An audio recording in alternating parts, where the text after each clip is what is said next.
With my groundworks complete, I can now build my front stairs.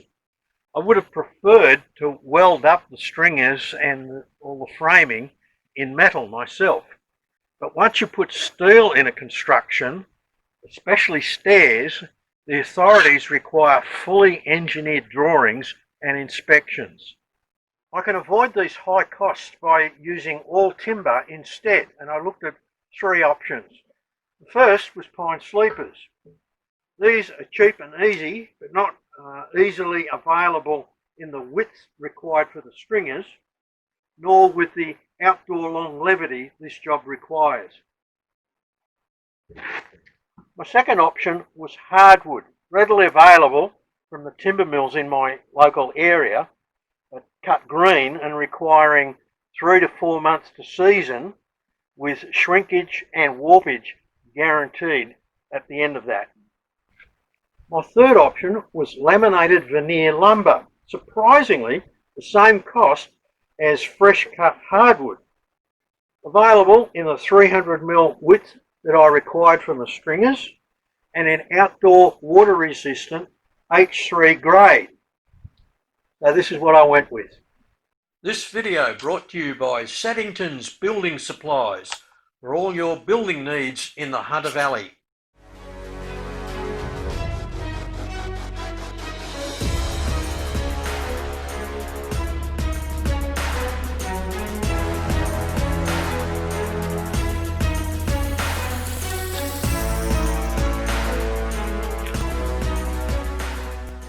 Stringers are the main outside support for any timber staircase. There's generally two ways you can construct them.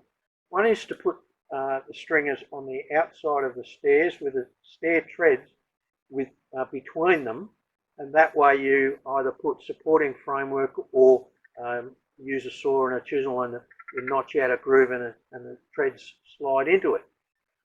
That application doesn't really suit my situation.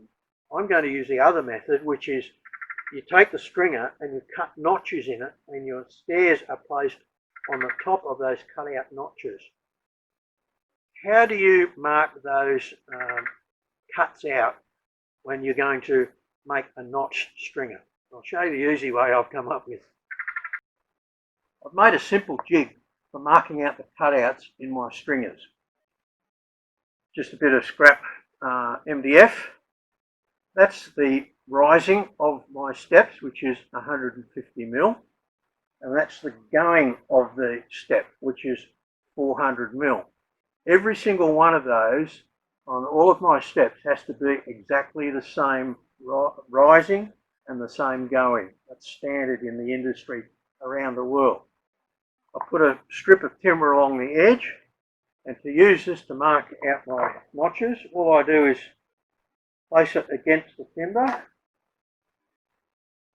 That's the first step.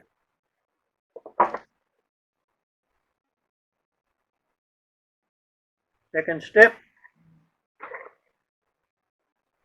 And so forth. So I'll cut those out. And this angle on the end here actually gives me, if I extend it, it gives me the angle to cut the end of this beam, so it will sit squarely up against the wall of the house on a bracket that I'm going to make. So that's what I've got to cut out. And the first stair will go there, the riser there, the next tread there, and so forth.